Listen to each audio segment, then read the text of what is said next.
잠언 23장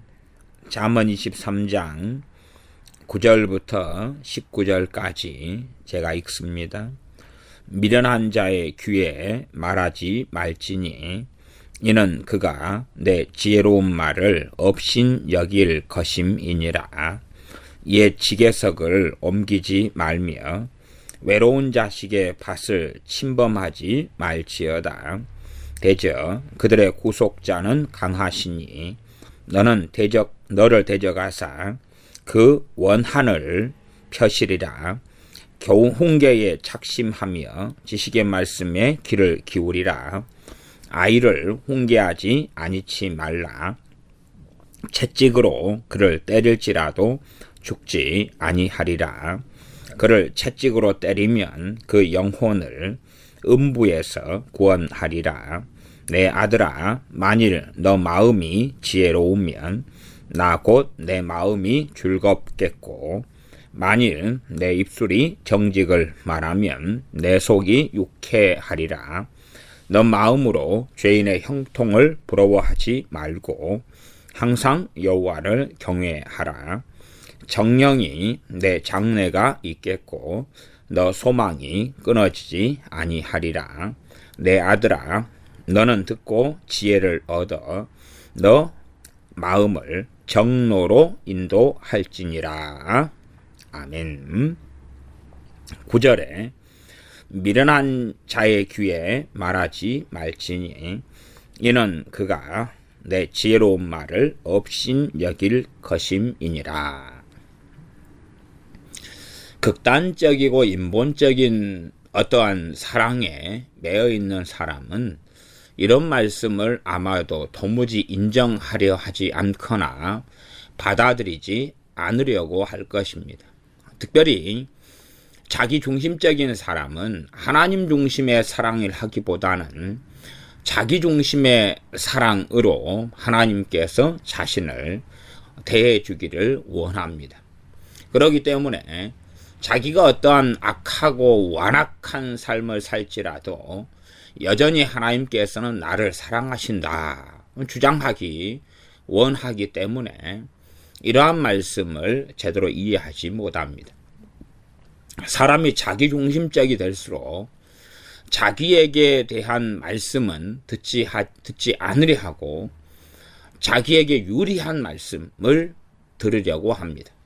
말하자면 남편과 아내가 있다면 남편들아, 아내들아 라고 나온 말씀이 있으면 자기가 남편이면 남편들아 하는 말씀은 듣지 않으려 하고 아내들아 하는 말씀을 들어서 자신의 아내에게 당신은 왜 이렇게 살지 않느냐. 또한 아내 된 사람은 아내들아 하는 말씀을 들어야 하는데 남편들아 하는 말씀만 듣고서 왜 남편이 당신은 이렇게 살지 않느냐. 부모 자식 관계도 마찬가지입니다. 부모들아 자녀들아 그러면 자기에게 해당되는 말씀을 들으려 하기보다는 상대방에게 해당되는 말씀을 가지고 주장을 합니다. 그런 것처럼 이 미련한 자의 귀에 말하지 말아라. 그러면 이제 지혜로운 자가 있고 미련한 자가 있다면 지혜로운 자가 미련한 자에게 말하지 말아라 하는 말씀입니다. 그러면 산상수훈의 주님께서 하신 말씀처럼 너희의 거룩한 것을 너희의 진주를 걔에게 돼지에게 주지 말아라. 그런 말씀을 이해하지 못합니다. 그래서 제가 은혜 받은 것을 함부로 나누지 말라 하는 제목과 내용으로 이 마태복음 강해를 할 때에도 이해하는 사람이 있고 이해 못하는 사람으로 극단적으로 나뉘어 지기도 합니다. 정말로 사랑한다면 내 뼈골까지 뽑아가지고 내 모든 최선을 다해서 상대방에게 모든 것을 맞춰줘야 하지 않겠느냐. 하나님께서 나를 사랑하신다면 내 중심, 내 본의로 내가 원하는 대로 하나님께서는 모든 것을 해주셔야 되지 않겠느냐. 그래야지 사랑이지. 그런 입장이지요.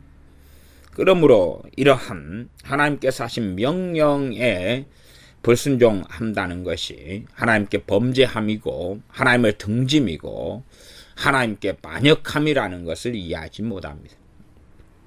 물론 이런 말씀을 지키지 않는다 해서 구원의 문제와 관련이 있느냐? 그러면 구원의 문제하고는 당연하게 교리적으로는 관련이 없다. 그러나 하나님과의 관계는 문제가 생길 수밖에 없기 때문에 그가 작은 말씀 하나라도 업신여기고 길을 걸어간다면 그는 점점점 많은 말씀들을 업신여겨 갈 것이고 이러한 저러한 죄들이 모이고 모여서 결국은 하천이 모여 강을 이루고 강이 모여 바다로 흘러가는 것처럼 그렇게 강팍해져 가며 하나님 관계가 어그러져 간다는 것은 당연한 것이고 그러므로 나아가 전능하신 하나님에 대한 결론적인 반역, 주님을 부인하는 자리에도 설 수 있게 될 것입니다.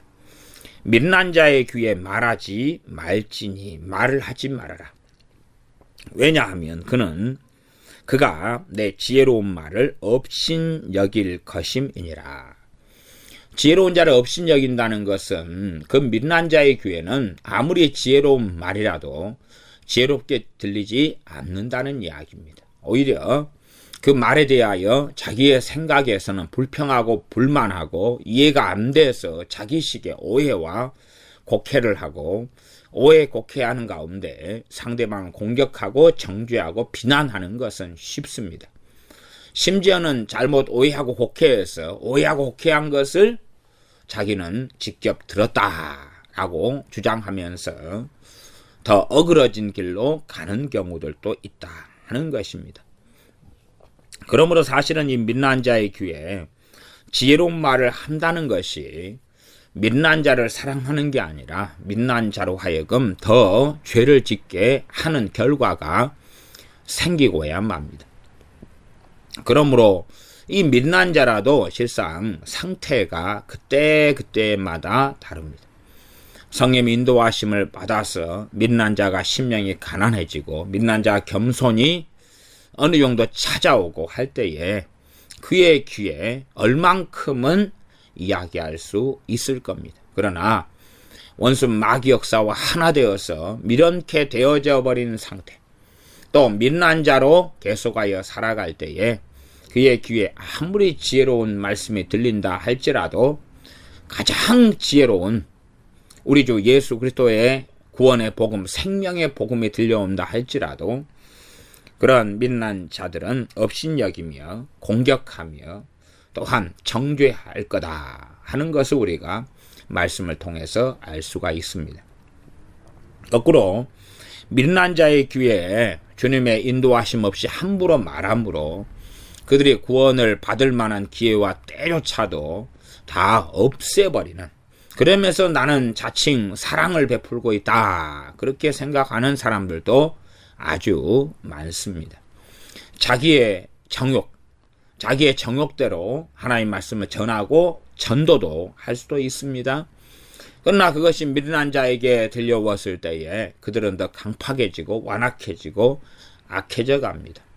그러므로 우리가 주님 안에 성령님 안에서 많이 참으로 지혜롭게 어떻게 말해야 할 줄을 배워갈 수 있기 때문에 우리의 지혜와 우리의 판단으로 사랑이라고 생각하면서 행하는 것들이 상대방으로 하여금 또 미련한 자로 하여금 더 미련하게 만들어버리고 더 완악하게 만들어버릴 수 있습니다. 나아가 우리 자신이 그러한 미련한 자들의 공격을 받아서 주님 앞에 범죄하고 더 어리석어지는 길 속에 들어가게 될 수도 있습니다.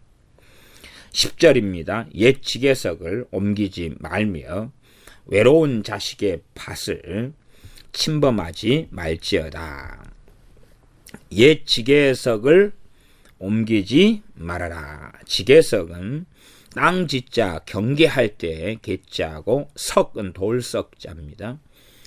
과거 팔레스틴 이스라엘 같은 경우는 땅을 분할해서 땅마다 지계석을 놓아서 이 땅까지는 내 땅, 여기서부터 저기까지는 당신 땅 이렇게 구분하였습니다. 그런데 왜 지계석을 옮기느냐 그러면 내가 이기적인 욕심과 욕망으로 인하여 내 땅에서 나무 땅을 침범해 들어가서 몰래 이 지계석을 옮겨서 내 땅이 여기까지였어, 여기까지가 내 땅이야 하고 기회가 되는 대로 또한 상대방의 약자를 내가 강자의 자리에 서서 그렇게 해버리는 일을 행할 수 있는데 그렇게 하지 말라는 것입니다. 우리나라의 범죄 가운데 어떤 범죄도 과거에 많이 있어 왔냐 그러면 땅 주인 몰래 그 땅을 자기의 것으로 만들어 버리는 범죄도 과거에는 참 많이 있었습니다. 몰래, 심지어는 부모 몰래 부모의 땅을 자기 앞으로 등기전 시켜버리는 경우도 있고, 형님 몰래 동생이 재산을 자기 앞으로 옮겨버리는 것도 지금 시대에 와서는 지계석을 옮기는 것에 해당됩니다. 외로운 자식의 밭을 침범하지 말지어다. 외로운 자식은 일반적으로 고아들을 이야기합니다. 땅을 이제 가지고 살았는데 부모가 전염병이나 질병 등으로 갑자기 돌아가셔 버렸어요. 그럼 미성년자가 되었죠. 보호할 사람이 없네. 그러면 쟤들의 땅을 내가 갈취하고 빼앗아 버리면 되겠구나.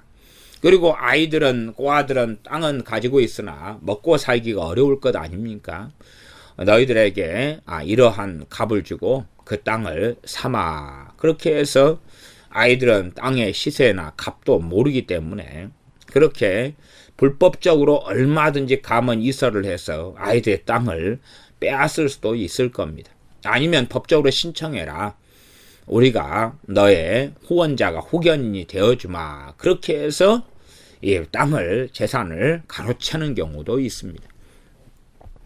이러한 범죄는 사실은 굉장히 강팍하고 완악한 자들이 저지르는 것이고, 이것은 인간 사회에는 계속 있어 왔던 것입니다. 그래서 이 고아들이 재산을 가지고 있는데 부모가 일찍 돌아가시거나 법에 대해서 잘 모르거나 또한 외로운 자식이다. 그러면 고아만이 아니라 나그네나 과부도 포함될 것입니다. 뭘 모른다. 그래서 모르는 것을 이용해 가지고 재산을 빼돌리고 또한 계약을 하고 합니다. 부동산 업자들, 부동산 중개업자들 가운데서도 어떤 사람과 대화를 해보면 이 사람이 시세에 대해서 잘 모르는구나. 지금 집을 하나 사려고 그러는데 이쪽 집값이 예를 들어 한 1억 원인데 이 사람한테 1억 5천만 원이라고 해가지고 그 사람을 속일 수도 있구나. 그래도 굉장히 싼 가격이라고 하면 세상을 모르고 시세를 모르는 사람들은 속아 넘어가시오. 그런 사람들도 넓은 범주에서는 외로운 자식의 밭을 침범하지 말지어다. 그 사람의 재산이죠. 재산인데 보호하지 못하고 보호받지 못하고 사회적 약자고 그러기 때문에 그들의 재산, 그들의 물질을 몰래 야금야금 자기 합리화해서 이것은 정당한 거다 주장할지 몰라도 그렇게 하는 경우들은 아주 많이 있습니다. 그러므로 남의 재산을 거짓되이 또 속이는 등을 해서 빼앗거나 갈취하거나 하지 말라는 말씀이 되어집니다. 자기 가진 것은 만족하고 자족하며 자기가 가진 것이 부족했을 때 기도하며 하나님께 때를 따라 돕는 은혜를 받고 양식을 얻으며 자기의 손으로 노력하여서 먹고 마시고 사는 것이 하나님 앞에 정당한 것이지, 남의 것을 빼앗고 남의 것을 속여서 내 것으로 삼는 삶은 하나님의 진노와 심판이 임합니다. 11절에 그 말씀이 나왔는데 되죠. 그들의 구속자는 강하시니, 그들의 구속자는 구원하시는 구원자를 이야기합니다. 그들의 구원자는 강하시다. 누구십니까? 전능하신 하나님이십니다. 너를 대적하사 그 원한을 펴시리라. 펴시는 건 개정개혁판은 그들의 원한을 갚아주시리라. 그렇게 말씀합니다. 그러므로 남의 재산, 약자라 해서 그 재산을 갈취하고 그들을 이용하는 사람, 그들을 전능하신 하나님께서는 구원자가 되신다는 것입니다. 그들의 영혼을 구원한다. 그건 아니라 그들에 대하여서 전능하신 하나님께서 심판하신다.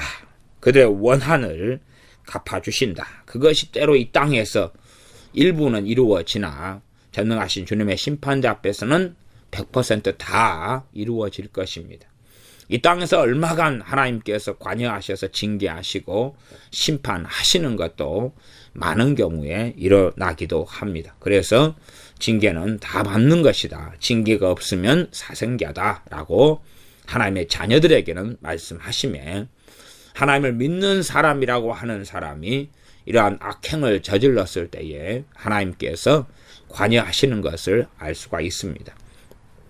최소한은 성령 충만은 사라져버릴 것이고, 주님을 믿는 기쁨과 은혜와 구원의 감격은 사라져버릴 것이고, 그들의 기도의 응답은 이제 되지 않을 것이고, 기도할 때에 하나님께서 기도의 문을 닫으셔서 성령님께서 기도를 도와주시지 않기 때문에 기도가 제대로 되지 않을 것이며, 병들었을 때에 치유하시는 주님을 찾고 구하여도 주님께서 치유자가 되지 아니하시고야 말 것입니다. 그래서 그들의 원한을 갚아주시는 하나님이시다. 너를 데려가사 그 원한을 갚아주시리라. 그들의 원한을 갚아주시리라. 그러므로 우리가 다른 사람들이 약하다 해서 그들에게 해를 끼치고 하나님이 보시지 아니하신다, 돌보지 아니하신다, 감찰하지 아니하신다 생각할지 몰라도 전능하신 하나님께서 우리의 행위와 삶을 보시기 때문에 우리의 약자라, 우리에게 상대적인 약자라 해서 우리가 함부로 대하고 함부로 행하고 함부로 그들의 재산상의 손실을 입히거나 그들의 신체에 문제를 일으키거나 그들을 폭력하고 억압하며 학대할 때에 전능하신 하나님께서 원한을 갚아주신다는 것을 반드시 기억하며 하나님을 생각하며 하나님 앞에 두렵고 떨리는 삶을 살아야 할 것입니다. 12절, 훈계에 착심하며 지식의 말씀에 귀를 기울이라. 훈계에 착심한다는 것은 마음에 간직한다, 그 말입니다. 훈계를 마음에 간직하고 지식의 말씀에 귀를 기울이라. 우리는 하나님의 말씀을 훈계 삼아서 우리의 마음에 간직하는 것은 싫어합니다. 싫어하고 다른 것들을 마음에 간직하기를 좋아하는데 대부분은 죄를 마음에 간직하기를 좋아합니다. 예를 들어 드라마 중독에 빠졌다 그러면 마음에 그 드라마를 간직합니다. 그리고 고대하고 사모하지요.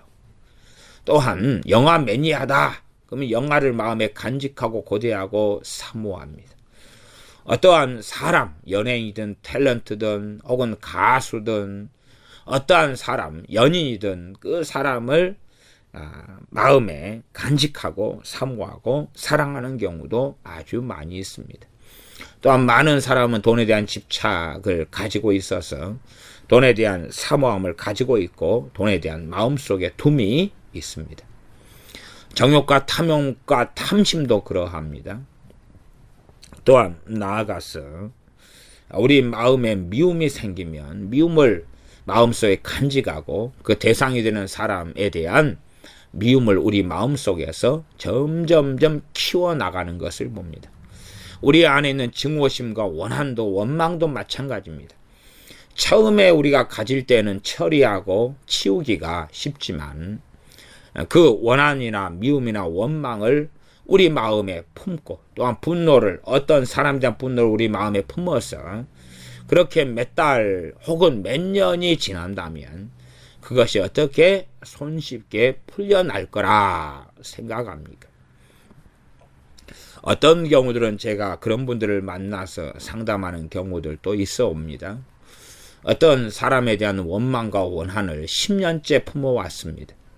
그러면 전능하신 하나님 그 사람을 용서합니다 한마디를 가지고 그 사람에 대한 원한, 원망, 내가 키워왔던 모든 것을 어떻게 한순간에 다 치우고 해결할 수 있겠습니까? 전능하신 하나님 앞에 겸비하게 엎드리며 나아가며 회개하며 구하는 어떠한 과정들을 통과할 수밖에 없다는 것은 당연한 것이 될 것입니다. 어떻게 내가 미워하고 하루 지난 사람하고 미워하고 10년을 산 사람이 같겠냐 그 말입니다. 다르죠.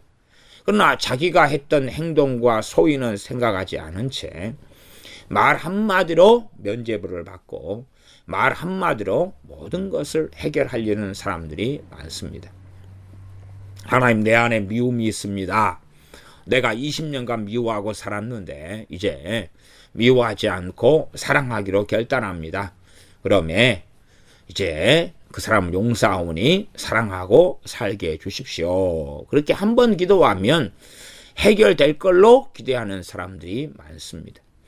너희가 무엇으로 심든지 그대로 거두리라. 그런 말씀은 어떠한 죄, 어떠한 미움, 어떠한 증오심, 어떠한 원망과 분노 등을 가지고 산 사람들에게는 정말로 반가워하지 않는 말씀이 됩니다. 어리석은 사람들은 말씀 66권을 왜곡하여서 하나님 말씀을 자기의 요술방망이로 만들려 그럽니다. 기도라는 것을 요술방망이로 만들어서 하나님이 하시는 모든 일을 내가 기도만 하면 나는 얻을 수 있고 받을 수 있다. 그렇게 착각하는 요술방망이로 사용하여 기도를 통하여 하나님을 마음대로 지배하고 조종하려고 합니다. 그래서 사람들은 거기에서 나온 말 중에 하나가 기도는 만사를 변화시킨다. 그런 말을 쓰기도 합니다. 요술방망이. 또 요즘에는 땅받기 기도를 요술방망이로 써가지고 자기가 땅을 받고 돌아다니기만 하면 무슨 대단한 일이 일어난다고 생각합니다. 그러나 땅을 받고 다니는 것하고 하나님의 놀라운 일이 벌어지는 것은 성경에서는 아무런 상관이 없었습니다. 여리고성을 하루에 한 바퀴씩 7일째는 7바퀴를 돌라 말씀하신 것은 하나님의 명령이었던 거지요. 또한 그를 통하여 부흥이 일어났던 것이 아니라 하나님의 심판이 일어났고 그 여리고성의 사람들을 전부 다 빠짐없이 다 아이부터 노인에 이르기까지 다 죽였어야 됐습니다. 그게 하나님의 진멸의 심판의 명령을 수행한 것이었기 때문에 그렇습니다. 우리는 훈계에 작심한다. 하나님의 훈계에 작심하여 하나님의 훈계를 마음에 두지 아니하고 다른 것들을 마음에 두고 살아갑니다. 거기에서 하나님의 훈계, 하나님의 말씀에 작심하는 것이 얼마나 중요하고 하나님 말씀 마음에 두는 것이 참으로 중요한 가치가 있다. 우선순위에서 가장 중요한 것들에 속한다는 것을 알아야 됩니다. 지식의 말씀에 귀를 기울이라. 지식의 말씀은 하나님의 진리의 지식의 말씀을 이야기합니다. 지식의 말씀. 하나님 말씀을 아는 것이죠. 말씀에 대한 하나님 말씀을 깨닫고 또한 그 말씀이 정말로 의미하는 것을 알고 그리고 그 걸음을 진리의 말씀, 진리의 지식의 말씀에 걸음을 걷는 것을 포함해서 말씀하죠. 거기에 귀를 기울이라. 학생이 교사의 수업 시간에 귀를 기울이면 더 많은 내용을 알아들을 것이고 건성건성하게 앉아있거나 졸거나 한다면 내용을 제대로 파악하지 못하고야 말 것입니다. 그러니 건성건성함에 집중하지 않는 아이들이 수업 시간에 참여하면서 내게 좋은 성적이 나올 것이다 기대한다면 어리석은 아이가 되는 것처럼 많은 믿는 크리스찬 신자들 가운데서는 건성건성한 마음으로 태만하는 사람들은 정말 많습니다. 그러나 내가 주일 성수를 10년간 해왔기 때문에 나에게는 정말 획기적이고 놀라운 복과 은혜나 열매가 있어야 된다. 그렇게 스스로 생각하는 분들도 많습니다. 그러나 하나님의 말씀의 교훈에 창념하는 사람들도 별로 없고 지식의 말씀에 귀를 기울이기보다는 무관심하고 건성건성을 듣고 마음을 쏟고 주목하지 않는 사람들이 너무 많은즉 선하고 좋은 열매를 거두기는 어려울 것입니다. 그러나 훈계를 마음에 두고 지식의 말씀에 귀를 기울이는 사람들은 좋은 열매를 거두게 될 것입니다. 13절 아이를 훈계하지 아니치 말라. 채찍으로 그를 때릴지라도 죽지 아니하리라. 아이를 훈계하는데 어떨 때 훈계는 채찍으로 때릴지라도 때리는 훈계까지도 해야 된다. 심지어 안 죽는다는 이야기를 꺼내는 거 보면 야, 참 아이를 처달하는데 정말 죽을 것 같은 정도까지라도 때려야 될 때도 있구나. 이렇게 때리면 아이가 죽지 아니할까 하는 정도까지 있구나 하는 것을 생각해 볼 수가 있겠습니다. 그런데 채찍이지 쇠파이프나 야구방망이가 아니라는 것은 아셔야 됩니다. 채찍에 가장 가까운 것은 가죽 혁대 같은 것이 가깝습니다. 가죽 혁대 이러면 때리면 아프기는 굉장히 아프지만 이 살갗, 피부 정도 까지고 피가 좀 나지만 뼈 같은 데는 손상이 없는 것이 채찍입니다.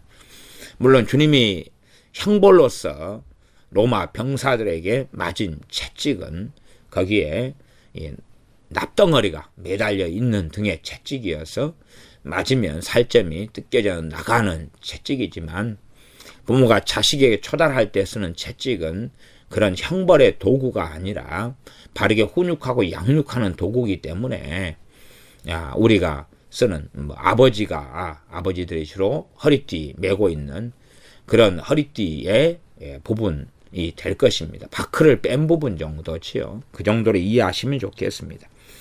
그러면 이제 이러한 허리띠 같은 가죽으로 때린다 그러면 과거에 또 이 낭창낭창한 회초리 있지요. 종아리를 때리는 회초리, 이런 마당을 쓰는 빗자루 만든 이런 나무들로 만든 회초리이기도 합니다. 굉장히 많이 아프긴 아픈데 심각한 손상을 주지 않는 거죠. 나중에는 이 회초리들이 대나무 같은 걸로도 많이 만들어졌습니다. 그러면 대나무 같은 것은 굉장한 탄성은 있지만 그러나 그것으로서 사람의 뼈나 근육에 손상을 입히기는 굉장히 어렵지요. 그러면 죽지 아니하리라 그렇게 쓰여진 걸 보면 이 주된 대상이 그런 대나무 같은 걸 때린다 해서 청년이 그런 생각이 죽겠구나 생각이 들지는 않겠지요. 그러나 어리면 어릴수록 아프다고 고통스러워하고 자지러질 것입니다. 그러면 그것이 이제 유치원생이다. 그러면 얼마나 자지러지고 아파할 것입니까? 그럴 때는 유치원생 같은 아이를 때릴 때는 얘가 죽는 거 아니야? 그런 생각도 하게 될 것입니다. 여기서 아이라는 말은 13절 아이라는 말은 히브리어로 나아르가 됩니다. 나아르는 이 어린 아이서부터 이 청소년 때까지를 나아르라 하는 단어입니다. 그러나 나아르 안에는 어린 아이, 그다음 유아까지 다 포함된 단어예요. 유아, 어린 아이, 그다음 소년 이것이 나아르가 포함된 단어입니다. 우리가 자녀 교육을 시켜보거나 애들을 양육해 보면 아이들이 강팍해 되어서 나이가 들면 들수록 이 훈계하거나 책망하거나 하는 것에 아이가 통하지 않는 것을 많이 봅니다. 그러므로 아이를 바르게 훈육하는 것은 최대한 일찍 해야 됩니다. 최대한 일찍. 이 공산주의자들은 어린 아이를 우리에게 맡겨두면 어릴 때 몇 년을 통해서 평생 공산주의자를 만들겠다. 또 천주교 같은 경우도 성모 유치원 같은 걸 활성화시켜서 유치원 때 우리한테 보내놓으면 평생 천주교 신자로 만들겠다. 그렇게 말합니다. 세상의 교육자들 같은 경우도 이 유치원 때 정도까지가 얼마나 중요한지를 압니다. 그래서 교육의 핵심적인 것은 5살 이전에 끝내야 된다. 그런 말도 간간히 나오기도 합니다.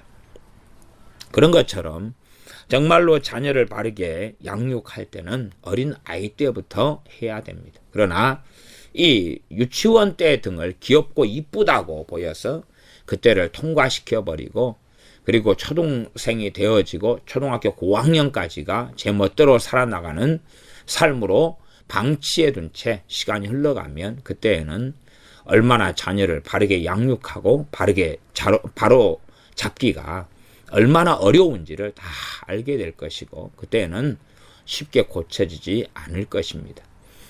그래서 고쳐지기 위하여 일확천금식으로 마음을 꺾어버리고 완전히 행동을 고칠 때까지 초달을 해버리고 매를 때린다. 그러면 그런 것은 잘못된 것이 되겠습니다. 그렇게 한순간의 매를 통해서 내가 1년을 교육시킬 것을 이 매를 통해 일확천금으로 한 번에 그냥 모든 걸 엎는 매라는 것은 존재하지가 않습니다. 그러므로 지혜롭게 정말로 유아 때부터 나아르, 아이라고 번역이 개혁 개정판은 잘 되었습니다. 아이, 유아지, 유아 때부터 훈계할 생각은 꼭 해야 됩니다. 물론 이 아이의 나아르 개념 안에가 유아, 어린이, 소년까지가 다 청년되기, 청소년까지도 포함시키는 단어가 됩니다. 그러므로 유아 때부터 청소년까지는 우리가 부모 품 안에 있으면서 데리고 양육하면서 훈계해야 되고 때로는 초달이, 채찍질이 필요하다. 그러나 어릴수록 이렇게 때려가지고는 큰일 나지 않을까. 그러니까 몽댕이나 막대기는 안 된다 그 말이에요. 가장 좋은 거예요. 막대기도 아이들 수준에 맞게 쬐까는 것만 해도 돼요. 소위 말하면 유아 정도면 나무젓가락 하나로 모든 것이 해결이 된다 그 말이에요. 채찍이 쓸 수 있으면 좋고 그렇지 않으면 나무젓가락 하나만 가지고도 이 유아들, 유치원생들은 충분히 아프다 그 말이에요. 충분히 아프다. 그런데 이 아이들이 커갈수록은 통하지 않는 것이 되겠지요. 그러면 아이가 잘못되면 잘못될수록 아이를 잡기 위해서는 더 많이 때려야 된다. 그러면 사실상 잘못 양육하는 부분들이 그 안에가 굉장히 많이 있다고도 볼 수 있습니다. 그를 채찍으로 때리면 그 아이를 훈계한다. 채찍으로 때려야 된다. 그럼 얘가 잘못됐다. 그 말이죠. 아이의 마음에는 어리석은 것이 얽혀 있다고 성경은 말씀하는 것처럼 채찍으로 때리면 어느 때는 사회에서는 아이를 체벌하는 것을 금지합니다만은 하나님께서는 사람을 만드시며 사람을 아시는 전능하신 하나님께서는 채찍이 아이에게 필요하다. 그러나 범사에 그 때가 있고 기한이 있는 법입니다. 잘못 양육하고 늦게 하면 할수록 효력은 떨어지고 없어집니다.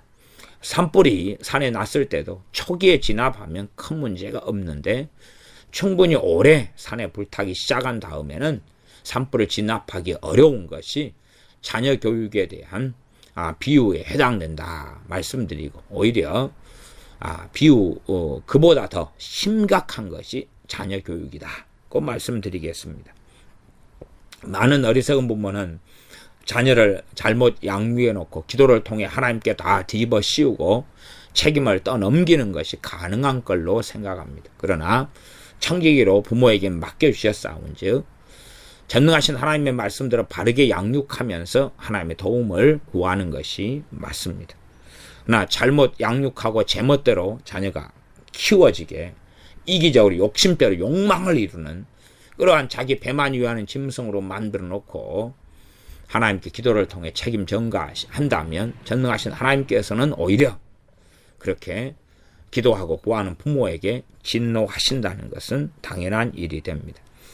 그를 채찍으로 때리면 그 영혼을 음부에서 구원하리라. 그런 것이. 그러지 하나님께 기도하면 하나님께서 그 영혼을 음부에서 구원해 주시리라는 것이 말씀에 적어져 있는 것이 아닙니다.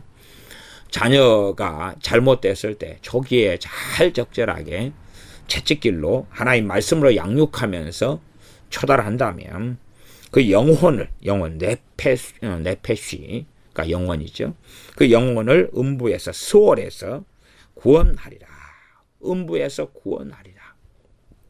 그러면 하나님의 심판 속에 멸망을 받아 영원한 음부 속에 지옥 속에 떨어지지 않을 것입니다. 그러나 그 자녀를 하나님께서 맡겨주셨는데 하나님께 거꾸로 토스, 하나님이 받으시오, 하나님이 책임지시오.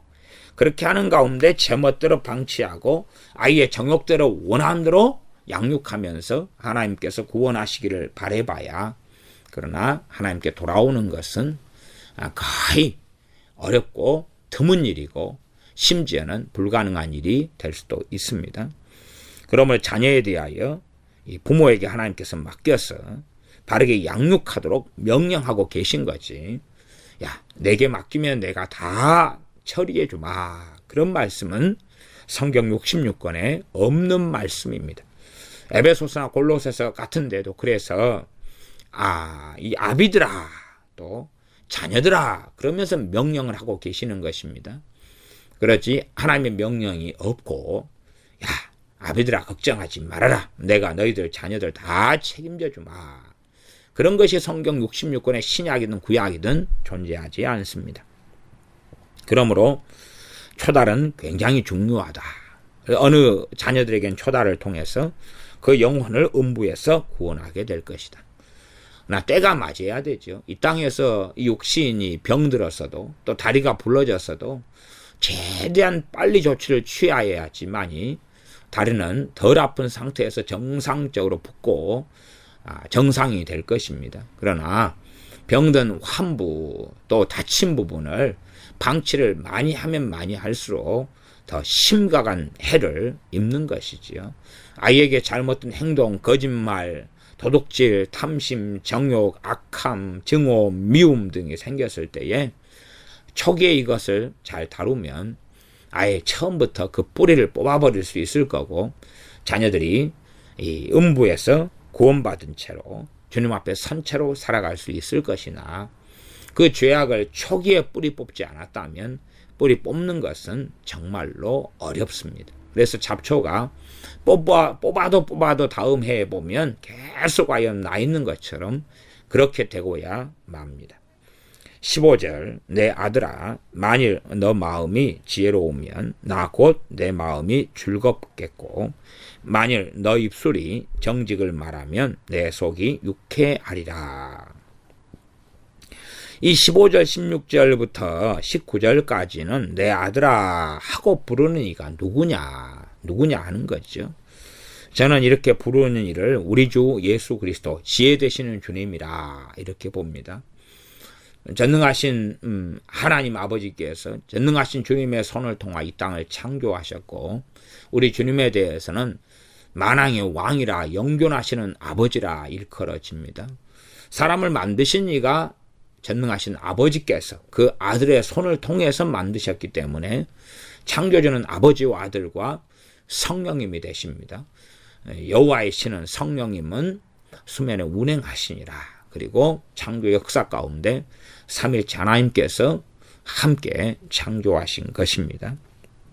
그러면 내 아들아 그래서 왜 단지 솔로몬이 아니냐 이게 왜 대언이냐 그러면 이스라엘 백성이 솔로몬의 잠언을 들은 다음에 어느 가정이 하나님의 말씀을 따라서 살아갔다. 그런다 해 솔로몬이 유한한 사람인데 그걸 알겠습니까? 모르죠. 솔로몬이 자기 데리고 있는 여자만 해도 1000명이 되는데 자기 데리고 있는 첩이라든지 후궁이라든지 사정도 다 모를 텐데 하나님 말씀을 듣고 어떤 사람이 정말 마음이 지혜로워졌다. 그런다 할지라도 솔로몬이 그것을 듣고 안 다음에 와, 내 마음이 기쁘구나. 그러진 않을 겁니다. 모른다 그 말이에요. 몰라요. 그러므로 이 15절의 말씀 진리가 돼야 돼. 솔로몬은 죽었지 않습니까? 이 말씀이 진리가 돼야 돼. 내 아들아 만일 너 마음이 지혜로우면 나 곧 내 마음이 즐겁겠고 이건 주님께서 하시는 말씀이 되어야지 이 말씀이 영원한 진리가 되고 맞는 게 되어지는 겁니다. 솔로몬을 통해서 주님께서 말씀하신 거다는 사실을 우리가 생각해야 됩니다. 모든 사람은 전능하신 하나님의 아들들이요.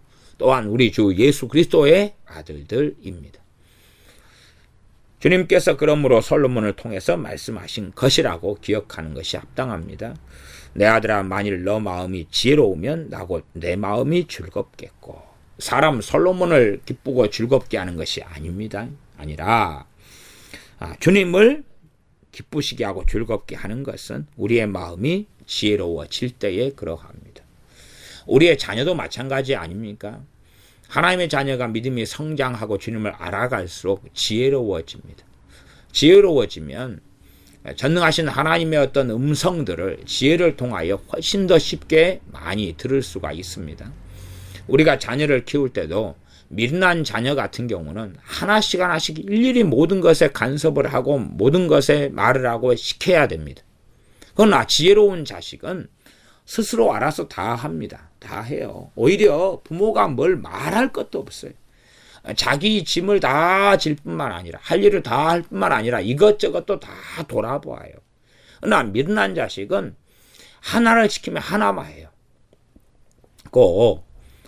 이 방글라라 제가 이야기를 하는 사람들처럼 이 어떤 선교사님이 아프리카 사람들을 고용해가지고 나무를 좀 심게 땅을 파라 그랬는데, 그리고 선교사님이 딴 데 일을 보러 갔는데 담 옆에 나무 심게 땅 좀 파라 했는데 오후에 돌아왔더니 담벼락이 무너져 있는 거예요. 왜 무너져 있는가 했더니 나무 심게 땅을 파라 했더니 그냥 땅만 파가지고 오히려 담장 옆에 나무를 심어야 되는데 담장까지 무너뜨리고 만 거예요. 그런 것처럼 하나를 시켜도 하나도 제대로 잘 못하게 되고 말죠. 왜요? 마음이 지혜롭지 않으니까 그렇습니다. 그래서 전능하신 주님께서는 정말 우리에게 원하시는 것이 우리의 마음이 지혜로워지는 것을 원하신다는 것을 알 수가 있습니다. 그래서 주님께서는 우리에게 가장 말씀하시 기뻐하시는 것은 지혜로 말씀하시기를 기뻐합니다. 초대교회에 집사님들을 세울 때의 조건이 성령 충만하고 지혜 충만한 사람을 너희가 뽑아라. 그렇게 사도들이 이야기하죠. 지혜 충만한 사람들, 지혜가 충만한 사람들.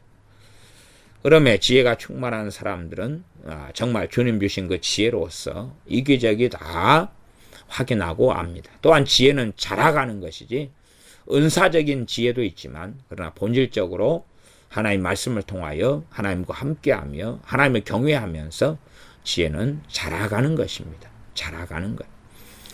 지혜가 자라가는 사람들은 지혜가 자라간다는 것이 어떤 의미인지를 이해하실 수 있을 겁니다. 너 마음이 지혜로우면 점점점 지혜로워 가죠. 우리 주님께서 이 땅에 사람의 몸을 입고 오셨을 때 키가 커 가시면서 지혜가 자라갔다고 말씀합니다.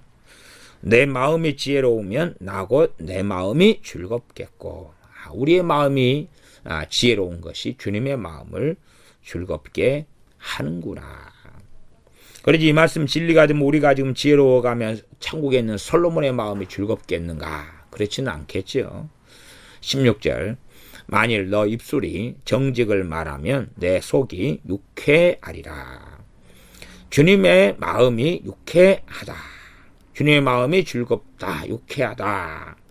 우리의 입에서 정직한 말, 바른 말, 정로를 걷는 자의 말, 하나님 말씀의 뜻에 옳은 말을 하면 주님의 속이 유쾌하다. 실제로 제 개인적인 체험으로 이야기한다면 제가 주님 앞에서 주님 마음에 맞는 말을 하면 제게 성령님의 기름 부으심이 강하고 성령의 임재가 나타나고 주님의 기쁨이 느껴지는 것을 저는 많이 경험해 왔습니다. 제가 주님 주신 지혜로서 정말 주님 앞에서 올바르게 말하는 것을 주님께서는 정말로 기뻐하시고 그때의 성령님의 역사하심이 많이 있었습니다. 그러므로 저는 이러한 16절 말씀이 주님께서 하시는 말씀이라고 저는 인정할 수밖에 없습니다. 17절입니다. 너 마음으로 죄인의 형통을 부러워하지 말고 항상 여호와를 경외하라. 항상 여호와를 경외하라. 그래서 제가 주님이라고 이 말씀하는 화자를 이야기한 거지 전능하신 아버지 하나님, 여호와 아버지 하나님이라고 제가 말씀하지 않았습니다. 우리 주님께서는 전능하신 아버지를 영화롭게 하기를 그렇게 원하시고 우리 성령 하나님께서는 아버지와 아들을 영화롭게 하기를 원하십니다. 이 땅에 주님께서 오셨어도 주님 자신의 영광이 아니라 아버지의 영광을 위하여 행하셨고 마찬가지로 구약에서도 마찬가지입니다. 구약에서 우리 주님께서는 여호와의 사자로서 나타나시고 행하셨습니다. 왜냐하면 아버지의 영광을 위하여 행하셨기 때문에 여호와의 사자로서 모든 것이 아버지와 아들과 성령님은 동등하십니다마는 질서상 아들께서는 아버지의 영광을 위하여 행하셨고 자기를 비우셔서 낮고 천한 인간의 몸이 되셔서 전능하신 아버지의 뜻인 구원의 역사를 성취하셨습니다. 그러므로 우리에게 너 마음으로 죄인의 형통을 부러워하지 말아라. 죄인이 죄악 가운데 악하게 살고 악한 꾀를 행하고 살고 뇌물을 쓰고 못되게 살고 거짓말을 하고 살아도 형통할 수 있다 그 말이에요. 죄인의 형통, 나아가 악인의 형통이라 이야기합니다. 그런 일이 있어도 부러워하지 말라는 거예요. 남이 정욕대로 지 멋대로 그렇게 살아가도 혹은 이제 하나님 없는 삶을 살지요. 여행도 하고 우리도 다 믿는 사람 여행합니다만은 우리는 여행은 때때로 감사함으로 누리는 거고 그러나 죄인들은 그런 것이 목적이 되지요. 자신의 편안함, 재미남, 신난 것 그렇게 하면서 재미나게 인생을 살아가요. 그냥 단지 악인이 악을 꾀하며 살아가는 것도 있고 그렇지만 일상적으로 주님을 믿지 않는데 심지어 믿는 사람보다 행복하게 삶을 살아가기도 합니다. 그러니 그걸 죄인의 형통이라. 죄인의 형통 안에는 악인의 형통의 개념도 얼마나 들어있습니다만 좀 더 이제 일반화시켜서 말씀드린다면 불교 신자인데 모든 게 잘 되는 거예요. 재미나게 사는 거예요. 또 무신론자인데 자기 사업도 잘 되고 가정도 행복하고 재미나게 사는 거예요. 건강하기도 하고 그런 게 죄인의 형통이라. 야, 저 사람은 나는 기도생활 하는데 나보다 기도생활 안 하고 무신론자인데 야 나보다 잘 되잖아. 그런 일이 있다는 이야기. 그런 일이 있다. 그런데 그걸 부러워하지 말아라. 어디에서요? 마음에서요. 항상 여호와를 경외하라. 그렇게 나는 기도하고 주일 성수하고 예배하고 기도하고 그렇게 주님 앞에 살아나가는데 야, 저 사람은 하나님 없는 삶을 살고 이방 종교를 따라 살아가고 제사나 우상 숭배를 아주 많이 하는데도 불구하고 저 사람은 어찌 저리 잘 나가고 잘 되는가. 그런 거 부러워할 필요 없다는 이야기. 왜냐하면 결국은 영원한 심판대에 서서 하나님의 심판을 피해갈 수 없다는 것을 알기 때문에 그렇습니다. 그런 것을 부러워하다 보면 우리 마음이 하나님에서 떠나고 하나님에 대한 불평, 불만, 원망이 일어나고 진리의 말씀 왜곡하고 하나님에게서 우리가 마음이 등지기가 얼마나 쉽습니까? 그렇게 죄인의 형통을 보더라도 부러워하지 말고 항상 그럼에도 불구하고 여호와를 경외하라. 우리가 기도 시간을 하루에 1시간씩 한다. 예를 들어 그렇게 생각해 보십시오.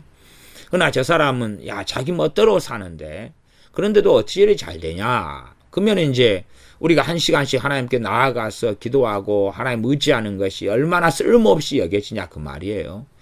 야 저 사람은 하나님을 의지하지도 않고 기도하지도 않는데 저리 잘 나가면 기도하는 나는 훨씬 더 잘 나가야 될 텐데. 다니엘이 하루에 3차례씩 기도하는데 결과는 사자굴에 들어가는 거예요. 그래도 하나님을 경외하는 것입니다.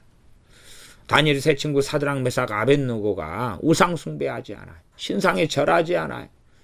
그런데도 불구하고 전능하신 하나님 앞에서 정말 잘 되기보다는 왕에 의해서 왕명으로 풀무불에 던져져요.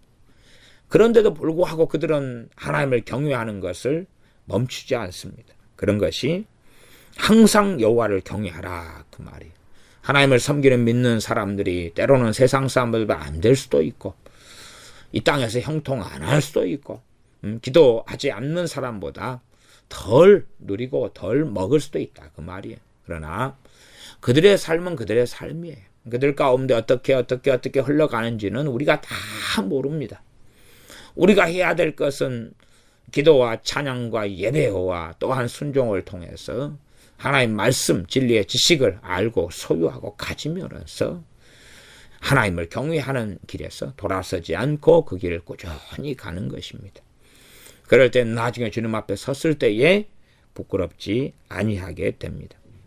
18절 정령이 내 장래가 있겠고 내 소망이 끊어지지 아니하리라. 그렇게 항상 여호와를 경외하는 삶을 살 때 내 장래가 있다. 그 장래에는 저는 기본적으로 이 땅에서 장래보다도 전능하신 하나님 앞에서를 이야기합니다. 전능하신 하나님 앞에. 어떤 사람은 그렇게 하나님을 경외하다가 순교당해 죽기도 했지요. 그러면 이 땅에서의 노후나 혹은 나중에 성공이라는 장래라면 맞지 않을 것입니다. 주님을 섬기는 사람들이 믿음으로 인하여서 히브리서 11장에 보면 유리하고 골치가며 동굴에 살기도 하고 도망자로 지내기도 했습니다. 톱에 켜는 것도 기쁨으로 당하기도 했다. 그러니 그들의 장래는, 진정한 장래는 무엇이겠습니까? 영원한 아버지의 나라에, 영원한 천국에서 하나님 앞에서 영광과 또한 영예를 얻는 가운데 살아가는 삶을 이야기합니다. 그러므로 진정한 장래를 우리는 소유하고 있어야 됩니다. 이 땅에 살아가는 것을 전부로 여긴다면 우리의 진정한 장래는 이 땅에서 원하는 것일 테고 하나님과는 뜻과 마음이 달라집니다. 물론 제가 이 땅의 삶은 무의미하다 그런 이야기만을 하고 있지 않습니다. 당연히 이 땅에서 하나님께 복을 주시고 은혜를 주시며 함께 하시면 당연한 것입니다. 그러나 이 땅의 눈을 우리가 고정시키고 사는 게 아니라 위의 것에 마음을 두고 하나님의 나라의 눈을 고정시킨 채 우리 주 예수님과 함께 그렇게 믿음의 길을 걸어가야 합니다. 우리의 눈이 먹고 마시고 있고 사는 것에 있는 것이 아니라 영원한 것들에 우리의 눈과 마음을 두고 그 가운데 우리의 장래가 있을 거다. 너 미래가 밝을 거다. 그런 말씀이지요. 너 소망이 끊어지지 아니하리라. 진정한 소망은 주님 안에서 가지는 소망입니다. 하나님 말씀이 이루어지는 걸 보는 것이며 주 예수 그리스도 안에서 누리고 발견하는 소망인데 그 소망이 항상 여호와를 경외하는 길을 걷는 사람에게는 끊어지지 않는다 말씀합니다. 19절입니다. 내 아들아 너는 듣고 지혜를 얻어 너 마음을 정로로 인도할지어다. 이런 말씀들이 중간중간에 한 번씩 잊을만 하면 나와 있는 것이 이 잠언의 구성의 형태입니다. 내 아들아 너는 듣고 지혜를 얻어. 이 지혜를 얻는 것은 굉장히 어렵습니다. 그러므로 잠언의 말씀은 굉장히 깊이가 있는 말씀이에요. 수박 거달기로는 잘 이해하지 못하고 깨닫지 못하는 말씀들이 아주 많습니다. 그러므로 지혜를 얻는 것은 어렵습니다. 깊은 우물을 파는 것처럼 그렇게 수고를 해야 되지 가볍게 잠언을 좀 읽는다 해서 얻어지는 문제라면 우리 주 예수를 믿는 사람들 가운데 신앙 연수가 좀 되는 사람들 치고 잠언 몇 번씩 안 읽은 사람이 드물겠죠. 그러나 잠언을 읽기 전과 후에 과연 읽은 후에 지혜를 얻은 사람은 어디 있는가 할 때에 대부분은 차이를 느끼지 못할 겁니다. 참된 지혜를 얻은 사람은 여호와를 경외하는 것이 삶의 경건이 되어지고 그에게 뿌리가 내리고 때로는 주님 앞에 살아나가는데도 나는 실패하고 나는 뭔가를 누리지 못하는데 죄인은 형통하게 되는 것을 보면서도 여호와 하나님을 찬양하고 경배하며 예배하며 섬기는 걸 멈추지 않는 것입니다. 야, 저 사람은 마음의 생각만 해도 저 죄인들은 형통하고 잘 되는데 나는 열심히 기도하는데도 잘 안 이루어지잖아. 그런 일이 있다 할지라도 하나님을 경외하며 신뢰하는 것을 멈추지 않고 살아가는 것이 진정 지혜를 얻은 삶이 될 것입니다. 그러므로 너는 듣고 뭘 듣습니까? 이 진리의 지식, 진리의 말씀을 듣고 지혜를 얻어서 너 마음을 정로로 인도할지니라. 우리의 마음의 사람, 마음에 숨은 사람의 진정한 나입니다. 내 마음에서 이제 생각이 나옵니다. 내 마음 안에 뭘 두고 있느냐? 내 마음 안에 뭘 두고 있느냐? 거기에서 가치관, 사상, 철학, 거기에서 나의 됨됨이가 나오고 내 마음에 있는 데서 내 마음의 생각이 나오지요. 그러면 우리의 마음을 정로, 바른 길이죠. 바른 길, 바른 길로 인도해야 되는 책임이 우리에게 있습니다. 내 마음을 바른 길로 이끌어갈 수가 있어요. 내 마음 안에 증오심이 막 품을 수 있는데 그것을 무너뜨리고 없애고 또한 우리 자신, 옛 자아를 부인하고 주님을 따르는 길로 우리가 결심하고 결단하고 또한 내 힘으로 결단과 결심대로 살지 못하며 손들고 주님 의지하고 주님 신뢰하고 그 은혜를 구하고 찾으며 하나님께 나아가서 우리의 마음을 하나님의 은혜로 인하여 말씀의 능력으로 인하여 성령의 권능과 도우심으로 인하여 정로로 인도하는 삶을 살 수 있습니다. 그때야 주님 앞에 서서 부끄럽지 아니하는 삶을 살게 됩니다. 기도하겠습니다. 아버지 하나님, 우리가 어리석은 삶 속에서 우리보다 약자들 괴롭히거나 이용하거나 지배하거나 조종하는 경우가 많습니다. 부모로서는 자녀들을 마음대로 지배하고 이용하려 하고 자신의 뜻대로 입맛을 맞추려 하나 참으로 주님의 사람들로 내 소망을 자녀들을 통해 이루는 도구가 아니라 주님의 영광을 위하여 바른 정신 바른 마음 하나님의 경외함으로 자녀를 양육하여서 때를 따라 자녀들이 훈계를 받아야 될 때 그런 채찍으로 때릴 때를 잘 분별하여서 아이 때부터 유아 때부터라도 때에 맞게 그 영혼을 음부에서 구원하기 위하여 초달을 배우는 부모가 되도록 도와주시옵소서. 참으로 우리의 마음이 지혜로워져서 전능하신 하나님을 더 깊이 알게 하시며 악인의 또한 죄인의 형통을 보더라도 부러워하지 아니하고 기도하지 않는 사람이 더 잘되고 또한 타 종교를 가진 우상 숭배자들이 잘 나가고 잘 먹고 행복한 것을 보는 죄인의 형통을 본다 할지라도 그러나 어느 때가 되면 주님 앞에 다 결산할 날이 있을 것이며 참된 주님을 소망으로 삼고 그 소망이 끊어지지 않는 하나님의 백성의 길을 걷게 하시며 또한 그러한 죄인의 형통을 보더라도 부러워하기보다 항상 하나님을 경외하며 섬김에 찬양하며 우리가 지혜를 얻어 정로를 걸어가는 우리가 되게 은혜를 주시옵소서. 우리 주 예수님의 이름으로 기도하옵나이다. 아멘.